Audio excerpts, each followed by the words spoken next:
finally happened. I am officially a real estate investor. That's right.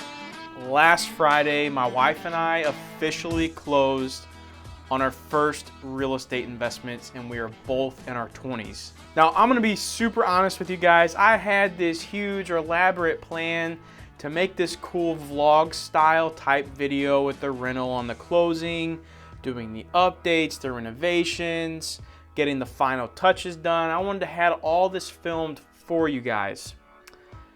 Well, it didn't happen. I was so worried about making sure I had all my tools. We were packing clothes, shower stuff. We were packing food because we were going to be staying at the rental property as we were renovating it. And my wife and I were so concerned about making sure we had all these little things, I completely forgot the camera, which it honestly really wouldn't have mattered that much because there would have been zero time for me to film.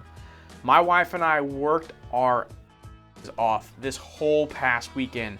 I was talking to her late. I was like 1 or 2 o'clock in the morning. We're getting laying down on our air mattresses in the living room of the rental. And I said, damn, babe, we've been putting in like 17-hour days. You know, we wake up around 5:30, 6, 6:30. We work to 1, 2, whatever, however late it was at night. We didn't really keep track. We would just work until our bodies would not let us work anymore.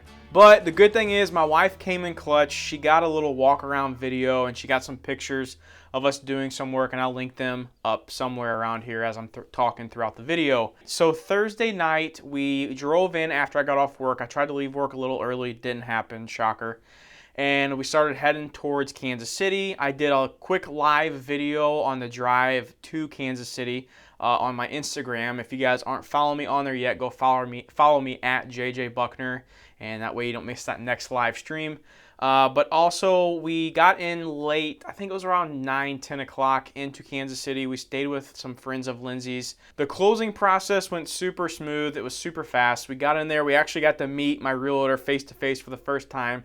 Shout out to Ariel. She was a huge component in putting this deal together and helping me find mine and my wife's first rental property. She helped us tremendously, and I cannot express my gratitude towards her enough. If you guys are looking to invest in the Kansas City area, I highly, highly recommend her. Her Instagram will be linked here, and also I'll link it down in the description if you guys want to reach out to her. So we got the keys after closing, and we went straight to the house to get started.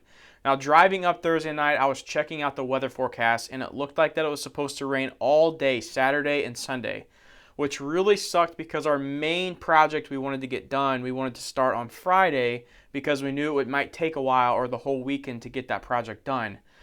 Unfortunately, with the weather, it didn't cooperate as well as we wanted it to, so we decided that we were going to get all of our outside work that we had planned done on that Friday morning and Friday afternoon. So I brought a mower with us to save us $40 on having to hire somebody to cut the yard. So I brought the mower, got it mowed. It had a bunch of clippings and stuff in the yard. It was piles of grass. It just needed cleaned up. It looked disgusting. Also, there was a bunch of weeds growing up around the fence. My wife took a lot of time cutting those weeds down, cutting some brush, and making piles of brush for us to haul off to the dump on Saturday. Along with that, we raked up all the grass, put it in bags, and we also had to do some grading around the house and around the foundation. So for those of you that know about maintenance and stuff, you need to make sure that the grade of your yard, so the yard that's up against your house, you need to make sure that's not going into your foundation. If your foundation's here and your yard's sloping in like this, that's not good. No bueno, because water can seep down into your foundation, cause foundation issues and other things. Water can leak in. It's just a good maintenance plan to keep that elevation up against your foundation so that water can trickle down and not seep into the foundation and be sloping against your foundation. So along with doing yard work, cutting the grass, picking up clippings and brush and everything else, the wife and I went and got some topsoil, some seed, and some straw, and we regraded around the whole house practically because it hasn't been maintained at all whatsoever in years.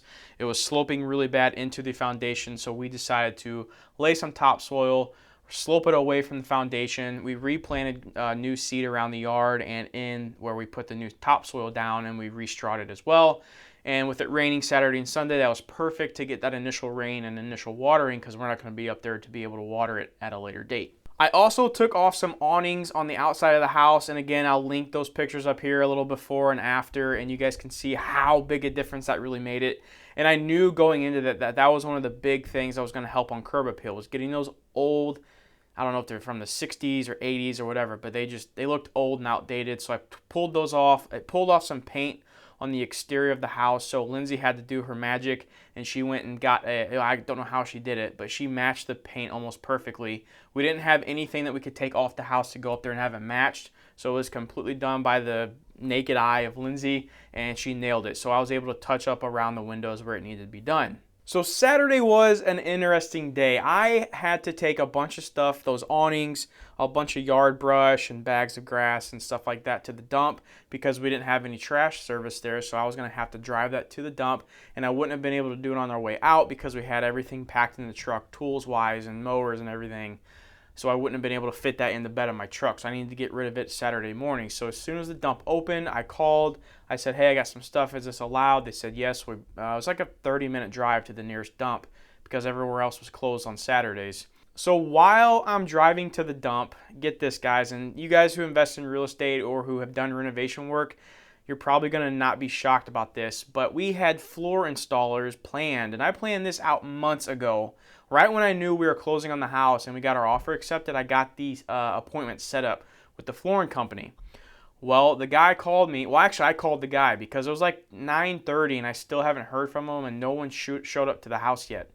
And I was like, hey, man, the flooring guy's still coming. Where's your crew at? I haven't got a phone call or anything. And they checked in with me on Friday night and said everything was good to go. So he called me back, and he actually told me that something happened with the warehouse, and the installers got something mixed up, and they were not able to get to my order on Saturday, so they were not going to be able to show up. I'll be honest with you guys, I got pissed off because when I set up this appointment a month or 2 months ago, I told this guy, I said, what happens if you guys do not show up? I need to have some type of backup plan or whatnot, because I know working with contractors, stuff always happens like this. Me being in the construction industry, I know how this goes. And he told me, he goes, oh man, we've been in business for so long, this never happens. Well, what do you know? It happened to me. So the guy called and he's like, I'm going to try and work. The guy I was working with, shout out to Chris, he was a huge help in getting this problem solved for me. But I was pretty agitated, I was letting him know what I thought, probably doing a little bit too much than I should have. But hey, I needed to get the stuff done this weekend. I had no plans of coming back up. So he said that he was going to try and have a crew come out Sunday morning and get the job done for me. Every day he didn't have a crew come out, I was getting $100 knocked off of the original purchase for the flooring. So to sum this long story up real fast, they ended up coming Sunday morning. I got $100 off. They're sending me my refund check now, and all was set. It was all installed. The flooring looks great. The new flooring out in the sunroom looks amazing, and also we got new flooring on the stairs. So our biggest project that I talked about in the beginning of the video was painting the cabinets in the kitchen. If you just update a kitchen a little bit, it can completely change your whole appraisal. It could change your amount of rents you can charge. So we really focused and wanted to get this cabinets updated or painted because they were the old brown, cheap cabinets before. And I didn't want to replace cabinets because I didn't really want to put that much money into it. So I was like, well, let's go buy one of those cabinet painting kits. I think it cost us $70. And you guys can see from what it looked like before to what it looks like after. And it was definitely worth the work. I'll be honest with you, Lindsay and I worked our tails off getting those painted. We spent all afternoon and all Saturday night painting, because you got to degloss and you got to do all that. You got to clean them up. Then you have to primer them. Then you got to paint. It was a long, drawn-out process, and we finally got them done last minute on Sunday before we left. Here's another quick tip. When you're taking those cabinets off, make sure you keep track of where the doors go to where they previously were. So we labeled our doors to the inside of the cabinet with a letter number 1, and then that door that it came off, we numbered that with the same number, a number 1, and then 2 and 2, 3, 3, so on and so forth.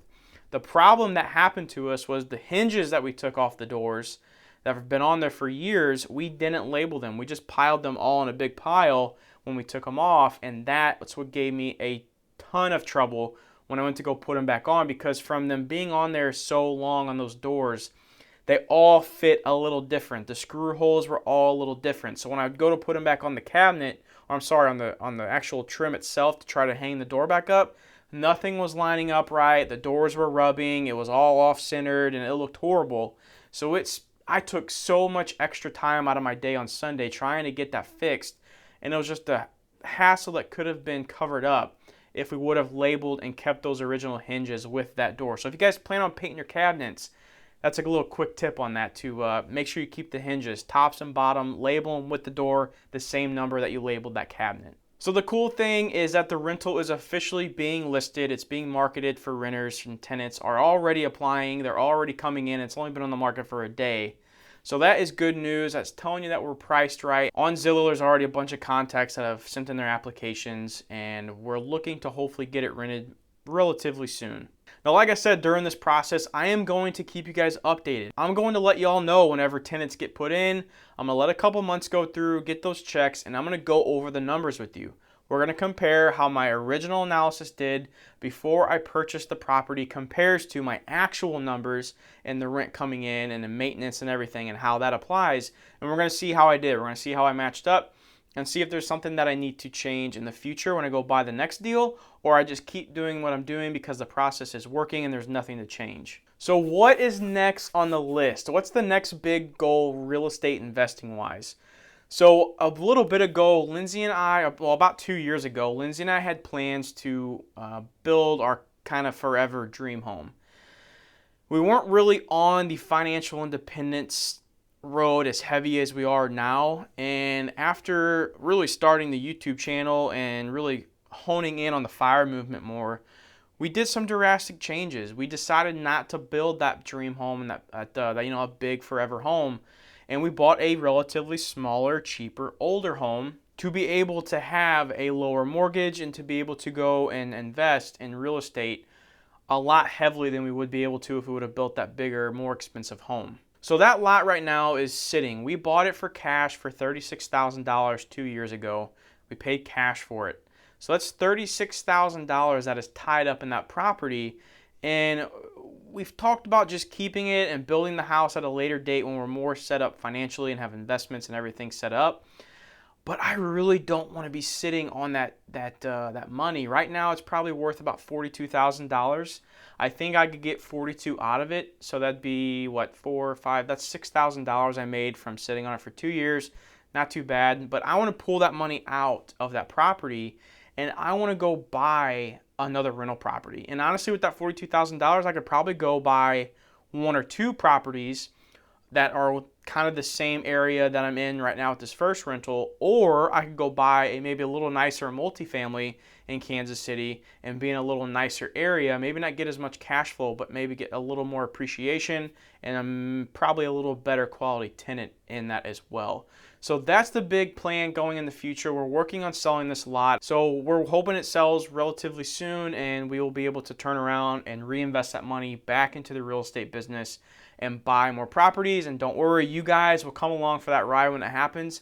When we sell that property and we go buy our next rental investment, you guys will be along the way, and maybe hopefully I'll be able to have either myself or my wife or someone else film us actually going through that process. And unfortunately, I didn't get to do that on this last one, but you guys will be able to do that on the next few properties. So what I'm going to do for you guys is I'm going to leave a playlist right here. I'm going to link it up, and I'm going to link a playlist of all the previous rental property search updates that I've done on the channel over the past year.